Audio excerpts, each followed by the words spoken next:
القلب ظلم الهموم إذا ما طغى الروح ليل الوجوه وهاجت شجوني وعم الظلام وأضمت بأرجاء قلبي السموم وهاجت شجوني وعم الظلام وأضمت بأرجاء قلبي السموم هرعت إلى رب هذا الوجود لأشكو جروحي ومر الهموم وأبدى صلاتي بصوت نحيب فيذريف دمعي بحب كتوم وأركع أحكي قدوم الضباب على القلب والحزن حولي يحوم وأبدى صلاتي بصوت نحيب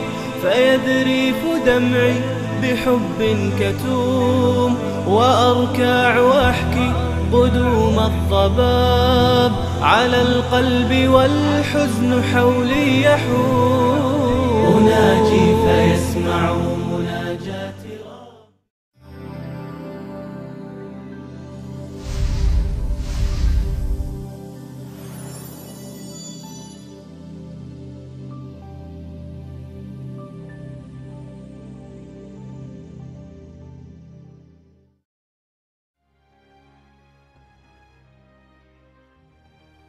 Allahü Teala Kur'an-ı Kerim'de Efendimiz'e hitaben şöyle buyurmaktadır: Sen inkar edenleri korkutsan da korkutmasan da birdir. Onlar iman etmezler. Allah onların kalplerini ve kulaklarını mühürlemiştir ve gözlerinde de bir perde vardır. Onlar için büyük bir azap vardır. Bu ayet-i kerimeyi sathi bir anlayışla ele alan bazı kimseler, Allah bu kişilerin kalplerini ve kulaklarını mühürlemiş, gözlerine de perde çekmiştir. Bunlar nasıl iman ve ibadet etsinler? Hakikatleri nasıl görsünler ve nasıl işitsinler demektedirler. Halbuki meseleyi Allah'ın ezeliyeti ve ilmin maluma tabi olması kaidesi çerçevesinde ele alan bir insan için böyle bir iddia çok yersizdir. Evvela ayet-i kerimenin ifadesinde inkar etme fiili insanlara, mühürleme ve perde çekme fiilleri ise Allah'a hamledilmiştir. Demek insan inkârı kendi tercih etmekte ve bunda ısrar etmekte, bunun neticesi olarak da Allah kalbini mühürlemektedir. İman etmezler manasını ifade eden la yu'minundan sonra mühürlendi manasını ifade eden hateme tabirinin gelmesi, mühürlenmenin sebebini açıkça göstermektedir. Yani onlar iman etmediler ve kalplerinin mühürlenmesiyle cezalandırıldılar. Bilindiği gibi, ihtiyari fiillerde Cenab-ı Hakk'ın külli iradesi, kulun cüz'i iradesine tabidir. Yani kul neyin yaratılmasını isterse Allah onu yaratır. Burada da inkâra insanlar sapmakta, inkârlarının bir neticesi olarak da kalplerini ve kulaklarını Allah mühürlemektedir. Bu hakikati şu misal ile anlayabiliriz. Belediye zabıtalarının fırınları teftiş ettiğini ve fırınların sağlıklı üretim yapıp yapmadıklarını kontrol ettiklerini farz ediyoruz.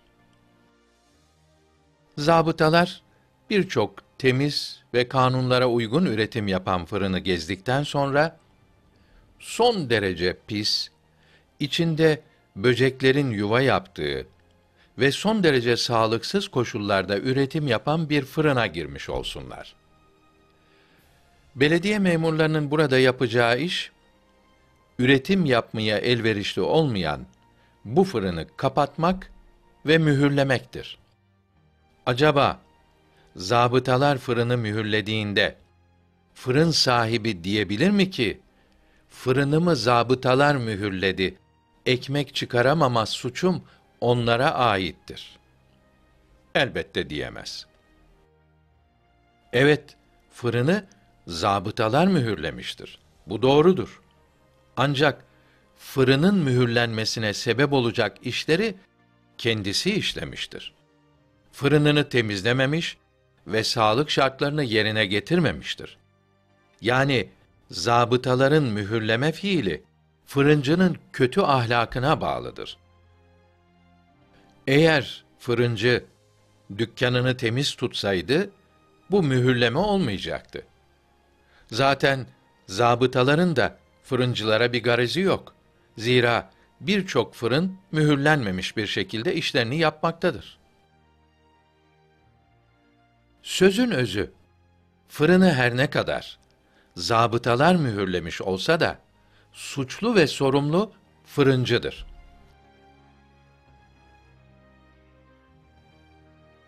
Aynen bunun gibi fırıncı hükmünde olan insan da fırını olan kalbini küfür, şirk, günah, isyan gibi kirlerden temizlemediği takdirde Allah onun fırınını yani kalbini mühürleyecektir. Ve mühürlenmiş bir fırından ekmeklerin çıkamayacağı gibi mühürlenmiş bir kalpten de iman, muhabbet, marifet gibi olgular çıkamaz. Cenab-ı Hakk'ın insanın nefsinde ve kainatta sergilediği nihayetsiz lütuf ve ihsanları imanın nuru ile görülür. Başta küfür olmak üzere günahlar ve isyanlar bu seyre perde olurlar. İnsan günah ve isyana devam ettikçe Rabbi ile arasındaki perdeler kalınlaşır. Bir insan işlediği günahlara tövbe ederek mahcubiyetini huzura çevirmediği takdirde nefsinin hükmetmesiyle kalbine iman nuru yerine gurur, riya, şehvet ve en nihayette küfür yerleşir. Bu hal ise onun kör olmasına ve netice olarak kalbinin mühürlenmesine yol açar. Yoksa Allahü Teala iman ve salih amel üzere bulunan bir insanın kalbini mühürlemez. Demek küfür yolunda yürüyen kimseler kainatta Allah'ın varlığına, birliğine, rahmet ve keremine şehadet eden sayısız delilleri okumamakla ve nihayetsiz sedaları işitmemekle kalplerinin ve kulaklarının mühürlenmesine ve gözlerine perde çekilmesine kendileri sebep olurlar.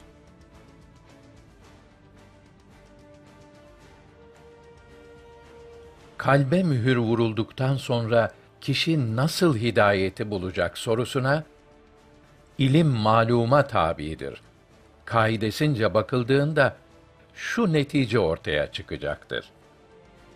Cenab-ı Hak ezeli ilmiyle onların küfrü seçeceklerini ve cüz'i iradelerini şirk ve küfür yolunda kullanacaklarını bildiği için külli iradesiyle onların kalplerini mühürlemiştir. Eğer onlar cüz'i iradelerini hidayet üzerinde kullanacak olsalardı, elbette Allahü Teala külli iradesiyle onların kalplerini mühürlemez ve hidayet yollarını onlara açardı. Zira iradi fiillerde Cenab-ı Hakk'ın külli iradesi kulun cüz'i iradesine bağlıdır. Burada onlar asla iman etmezler sözü ilmin neticesinde ortaya çıkan bir tespittir. Yani Allah'ın ezeli ilmi onların gelecekte de imana gelmeyeceklerini bildiği için onların kalplerini mühürlemiştir. Yoksa onlar iradeleriyle iman etmek isteseler de iman edemezler manasında değildir. İman etmeyecekleri bilindiği için iman etmezler denilmiştir. Yoksa iradeleri ellerinden alınıp küfre mahkum edilmiş değillerdir. Daha önce de ifade edildiği gibi ilim sıfatı zorlayıcı değildir.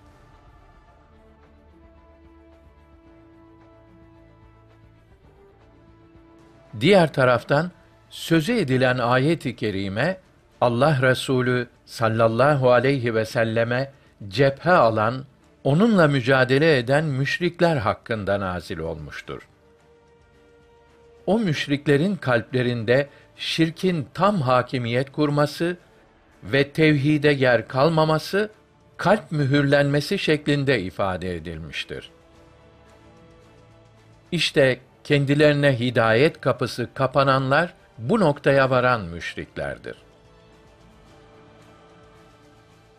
Yoksa günah işleyen, zulmeden yahut şirke giren her kişi için hidayet kapısının kapanması söz konusu değil.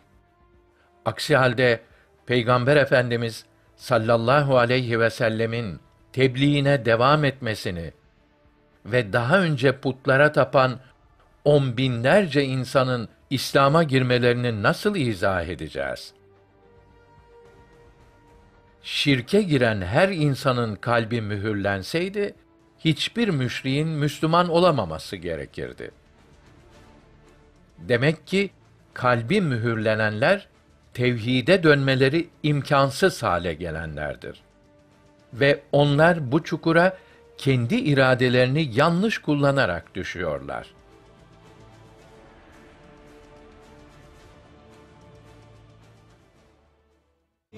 وأشدو فيهتز قلبي الرؤوف فتشدو بروحي تراني موجد وأشعر أني وطأت النجوم